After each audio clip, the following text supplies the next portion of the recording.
Hello, my name is John Deedy, professor of political science at the community colleges of Baltimore County, and you are joining the Maryland State Government and Politics podcast. Today, I have candidate for the Maryland State Senate from the 46th District, Bobby LaPin. Welcome Hey, back. hey, thanks, Professor. I appreciate you. My first question is, how's the campaign going? It's going really great. It's going really great. Campaigning, it's like every day's a Monday. So there's always like so much to do, so many meetings, so many folks to speak to, so many doors to knock, just so much. But the campaign started off really strong, really strong in November when we launched, and it just keeps getting stronger and stronger and stronger. It feels every week, every day, really. So yeah, it's going to go. We have 42 days, I believe, left until the election. Yeah, got to keep working at 24/7 sometimes. It is. I'm looking forward to June 24th because then I can sleep. I can understand that. During the campaign, what has been your biggest WTF moment? And what I mean by it is, what the hell was I thinking? Well, I think everybody knows by this juncture that I never planned to run for office. I guess the biggest WTF moment was actually announcing that I was doing it. Um, I've been that person, and I think a lot of us are like this, where you just want to live your life and you just trust that there's an adult in the room, managing stuff and leading the district, leading the city, leading the state. Um, and the further we got into this and the more I learned about all of the problems and like the missing links in the state government, I just realized there wasn't an adult in the room and there just wasn't anyone really standing up to do anything about it. And so I mean, when you say like what was the biggest moment, it was the moment when I decided, am I going to do this? I had hundreds and hundreds and hundreds, maybe thousands of people, through our social media saying, man, you should run, you should run, you should run. And I knew I owed it to everyone to make that decision. And when I did, I think that was the biggest moment. Sitting in the backyard with my wife over a glass of wine, saying, this is going to completely change our lives.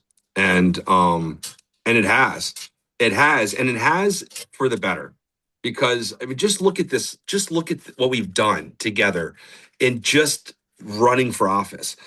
For years and years and years, my opponent, Bill Ferguson, dragged his feet on ending cooperation between Maryland and ICE. He dragged his feet on workers' rights, on labor rights. I just dragged his feet on so many things. And simply because it's an election year, like it really speaks about democracy because it's an election year and you have a very, powerful politician who's in fear of losing his seat. This has been one of the most progressive General Assembly sessions for as long as I can remember, as long as most people can remember. And I'm glad that, joining over 130 civil rights organizations, women's rights organizations, so many organizations, in whatever little role I played to help. I'm really proud of that, Professor. I'm really proud. We're all proud. Let's say that you get elected to the Maryland State Senate. What would be your proposal policy idea for what should be done related to redistricting? Because nothing's going to get done this year. Nothing's going to get done this year. And May today is today's May 11th, right? Yeah, once again, every day's a Monday and today's actually one. Today the mail-in ballots go out. So we're done. We're done this year for redistricting. And the proof in the pudding to that is what happened to Virginia. Virginia wasn't oh, it's unconstitutional. Excuse me. It's unconstitutional to, redraw the maps. It was a procedural issue where folks have already mailed in ballots and voted, and they had no say on the representatives that they wanted to vote upon based upon, redistricting. So Maryland is now in that same spot where if we do go through it this year, it will be thrown out because of procedural reasoning. But House Bill 488 in itself, in its essence, was a very strong bill. It added constitutional amendments. that would strengthen the position where we could get redistricting across the line. Of course, it would have been challenged in court, but the way the constitutional amendments were written, and if they were approved by the people of Maryland as a majority, redistricting would have happened. And I think that we need to revisit that same bill in the next session. We may have to split it up, though, to make it very clear. This should be an individual constitutional amendment, so we make sure that all the procedural, rules are followed. And then here is the map, the bill for the map. But it looks like now, if we would go through with redistricting, that it wouldn't occur until 2028. But in the end of the day, this just goes to show you what happens when you drag your feet. Democracy is under attack. I think we all can realize that. We're not idiots. We see the news, we see the social media posts, we see what's happening on our streets. We have a president. Oh my goodness, Professor, you're a political science professor, so you'll probably are rolling your eyes like I am. He's putting his picture in U.S. passports. He's putting his picture on every government building in D.C. I mean, what is it, Mussolini? I used to roll my eyes, but I look at all this stuff that goes on with Trump, and I just look at like it's Monday. Yeah, right. Exactly. Exactly. The guy I'm running against, Bill Ferguson, he has a history of dragging his feet when it comes to civil rights things. For example, when Roe v. Wade was under attack, and it looked very possible that the Supreme Court was going to overturn it. Women's rights organizations begged him to have a constitutional amendment in the Maryland Constitution to protect reproductive rights for women. And he said he would, and then he killed it in committee, and the session ended. And Roe v. Wade was overturned, and women in Maryland went almost an entire year until the next session completely unprotected by a constitutional amendment. For 5 years, since 2021, like I said, 130 organizations have been begging him to pass a Community Trust Act to end 287G agreements. And he killed it. He used all of his power to kill it in committee until hundreds of our neighbors, hundreds of families were split up before he actually reacted. And that's what we need to stop in government, in all government, whether it's just me going against this guy or, the state government or the federal government.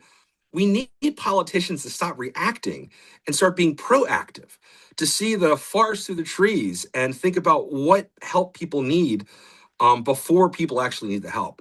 And BGE rates are a great example. The Office of People's Counsel for years, as you know, the Office of People's Counsel, which is our advocate against, PGE and utility companies and all things bad, all boogeymen that bump in the night. They warned that doing a multi-year rate plan would just increase rates, making it life unlivable for working people. And it went on deaf ears by the General Assembly. At the same time they're issuing these warnings, the guy I'm running against was holding a $25,000 per ticket, fundraiser in a retreat in Colorado, of which the CEO of BGE and Washington Gas and Light and United Healthcare were all in attendance. That's not working for the people when you're taking $25,000 contributions from special interests and large corporations. That's working for corporations. So we just need to stop. We need to start being proactive and stop being reactive. If that makes any sense. I don't know if I went on a tangent there, but no problem. What would be your energy policy in Annapolis? In other words, you get down to Annapolis, what is the legislation you're writing related to energy policy to deal with these problems? Because we can't keep sending checks every year out, $12 a month, whatever. Exactly.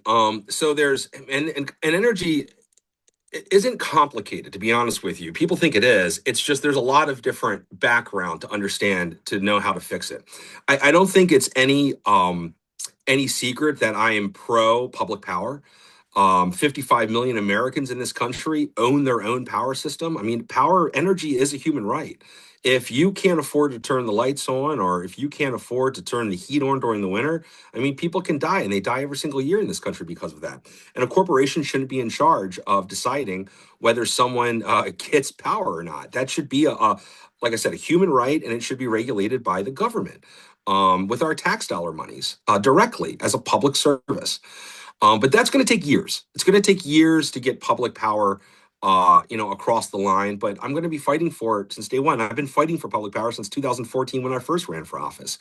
But for the immediate impact, the one thing we have to do is we have to get rid of the multi-year rate plan. I say this so much.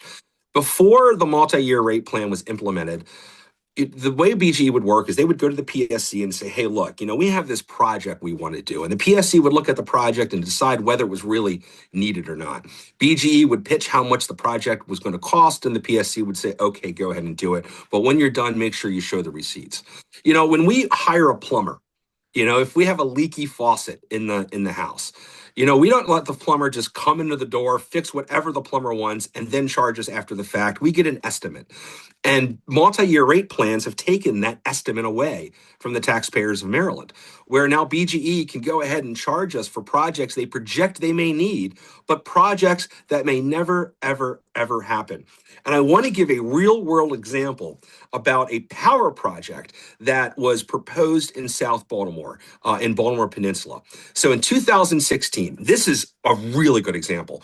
In 2016, BGE tells PJM, which is our grid provider, said, hey, look, we have this emergency project in South Baltimore. It's going to cost us $100 million.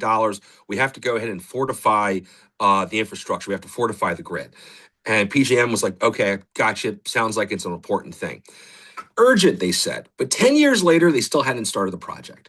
And now all of a sudden, in this election year just prior, BGE was closing off roads and fencing off areas in neighborhoods because they were going to start this project. And the project went from $100 million to over $540 million, a $500 million project. Now, people from the neighborhoods reached out to me, specifically Ridgeland Delight, and they're like, what is this project? And when we did a deep dive into the project, it turned out that they were going to give 600 megawatts worth of additional power to South Baltimore. And to put that in perspective for the listeners, that is like 40 something plus Empire State Buildings in South Baltimore, in an area that I believe is just a little over 200 acres. So in the end of the day, as I did this deep dive, I'm asking, well, why does Baltimore Peninsula need all this power? Is it possibly for a data center? That hit the news. The post that I made about that went viral. Millions of people saw it, or I think about 1 million people saw it. And the project got paused. Now, I have been in every single community meeting where BGE has been present since that project got paused, because I have this in-depth knowledge of this project, and I just want to make sure that the people aren't steamrolled by BGE. And in one of the meetings in Otterbein, the BGE person, the representative, said, look, the project is only temporarily paused until we know the energy needs of Baltimore Peninsula. What? So I raise my hand and they say, well, wait a second. So if you're telling me that if the people of Baltimore didn't stand up and fight you, if I didn't make a viral video calling out my opponent for doing nothing, that you would have gone ahead with a $500 million project, not knowing the energy needs of South Baltimore. So we need to take, when I talk about energy as a human right, we need to take the Wall Street out of it. And BGE's sole focus is to make a profit. Sure, they deliver our power and so on and so forth, but in the end of the day, they answer to Exelon, and Exelon answers to shareholders. And since the multi-year rate plan has gone into effect, they have had record profits. And the more than 100-something years that BGE has existed as a company, record profits. Last year, they made, I believe it was $578 million in profit. That's just extraordinary. And the only way BGE makes profits is off of new projects. So if the state of Maryland isn't actively looking at every single one of these new projects, if the plumber comes to the door and we don't evaluate what that's going to cost, in the end, it is just going to go ahead and raise rates for taxpayers, for working families, and it's going to price us out. And that's what I want to stop. So that's day one, is let's look at multi-year rate plans. And for the next couple of years, let's really actively look towards moving toward a public power option. Would you like a public debate with Bill Ferguson? I've asked a public debate. I have asked Bill Ferguson. I went on the airwaves there with the Baltimore Sun's Instagram account and challenged him to a debate, and Bill Ferguson has declined. My next question relates to another issue that came up last year towards the end of session, which was related to protecting inspector generals across the state. And people like Isabel Cumming, also other inspector generals like Kelly Madigan now in Howard County, the Montgomery County ones, et cetera. What would you like to see legislatively done in Annapolis to protect inspector generals? Because right now this is becoming a bigger controversy. So, okay, I'm going to announce a new plan, but I want to caveat this new plan saying that it isn't, we have literally like 15 policy people working on this right now to figure out how we're going to do it. But I would like Maryland to have a similar version of the GAO. And I think that it should be an independent organization, basically an accountability office. It should be a separate organization that literally tracks every tax dollar that is spent on every type of program or nonprofit or whatever in this state. An inspector general's job, if people don't understand, is once again to protect the people, the working person. And if the inspector general doesn't have the ability to do so or the resources to do so, how can they rightfully protect working people and the money that we spend?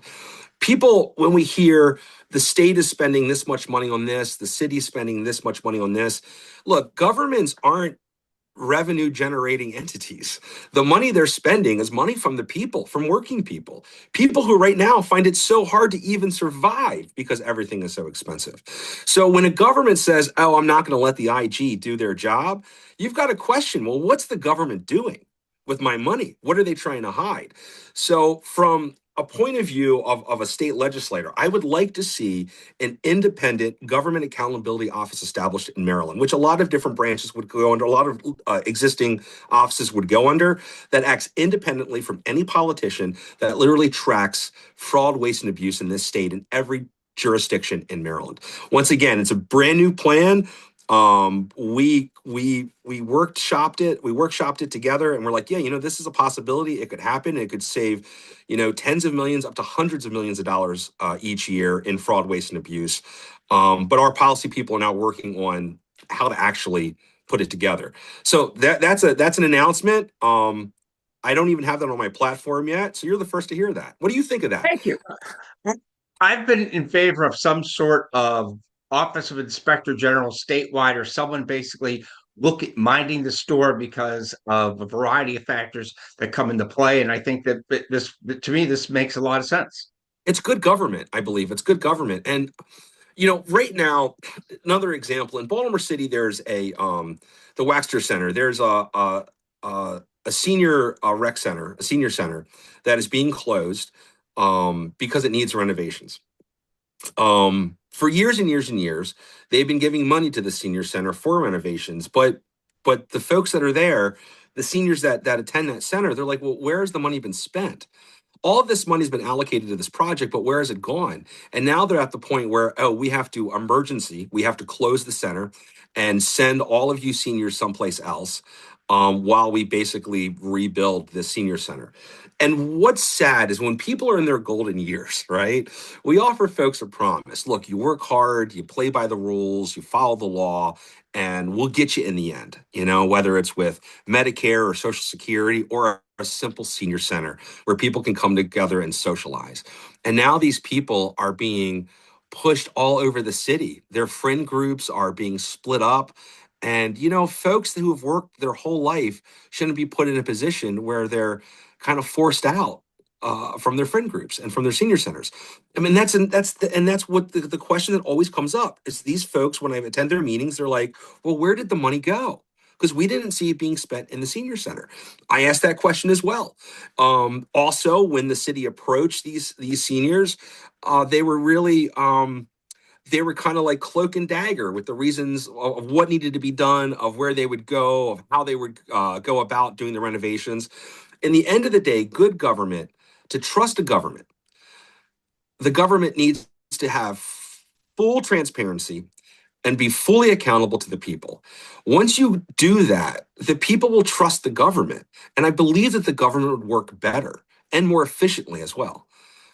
Just good government. Well, you make a good point about seniors because a couple of years ago, the state of Maryland ended prescription drug coverage for all retired state employees and took that Right. away. And Bill Ferguson, when he was in the Senate, basically wouldn't even bring it to a vote, wouldn't even allow it to get on the Senate floor at all, as far as an Right. individual bill. Right, and I want to clarify that it wasn't the state of Maryland, it wasn't the senators and that delegates sitting in the General Assembly. It was Bill Ferguson once again, using his almighty power to decide what laws get voted upon on the floor and what laws don't, what laws or what legislation can actually survive a committee and what legislation doesn't. We're in a country right now where we're fighting a king in the White House. The last thing the people of Maryland need is a king in the State House. Simply allowing the democratic process to flow through in a representative democracy and allow certain legislation like that, which is important to seniors, to come up to a simple floor vote is just the right thing to do. Again, good governance. People need to trust the government, and the only way that they can trust the government is if we hold the government accountable, if it's transparent, and if the voice of the people are heard. You know? Last question I'll ask is this. We know what happened on Thursday with the big snub. But lately, I've noticed in the last 48 hours, Senator Ferguson has rolled out endorsements of the mayor, rolled out endorsements of Brooke Lehrman. This morning, it was Barbara Mikulski. Do you kind of feel overwhelmed by a little bit of this? Do you have some big names you're looking to roll out? How do you deal with this whole endorsement thing where basically it goes on all the time? I don't know how much, I think some endorsements are better than others. How do you deal with all that? And do you have any big things coming out on the endorsement front? Look, I don't care. This, and here's what I mean. This campaign isn't about politicians endorsing politicians, Professor. The only endorsement that I want is from the people of Baltimore. That is my focus. That is what I've been working on for, man, most of my life. Protecting working folks in this city. And in the end of the day, if the politicians want to go and pat each other in the back, that is great. But where are we now as a society? How have the politicians helped us? Are you comfortable? Do you feel like you can pay your bills? Do you think the potholes are being fixed? In the end of the day, again, the only endorsement I'm looking for is for the people of Baltimore. And if the governor or any other politician wants to endorse this race, it's not because I asked, it's because they believe in this movement and they stand with the people. So, yeah, so good for Bill getting endorsements. Yeah. I want to again thank you for your time. And before I end, do you have any other final thoughts or anything you want to add in the next minute or two? No, other than, hey, look, folks, we have just, for what, 42? Is it 42 days, Professor? About that. Yeah, we have 42 days until the election. And here's the point that I want to make. Folks, no one is coming to save us. There's no adult in the room that is watching out for our best interests. The only people that can save us are us, the people. So if folks really want to see real change, if folks really want to have their voice heard in Annapolis, if folks, want a brighter future, we have to stand up together and work for it. So this is not like any other election. I'm not a person who's taking corporate money. I'm not even a person who most folks would think should run for office. I don't come from a wealthy family or a famous family. I'm just Captain Bobby. So in the end of the day, like if we want to win this, I need folks to go to makegoodchange.com and sign up to volunteer or sign up for a donation because this is how we do it. We do it together. And I believe we can win. Thanks again, and good luck on the campaign trail. Thanks, Professor. Take care.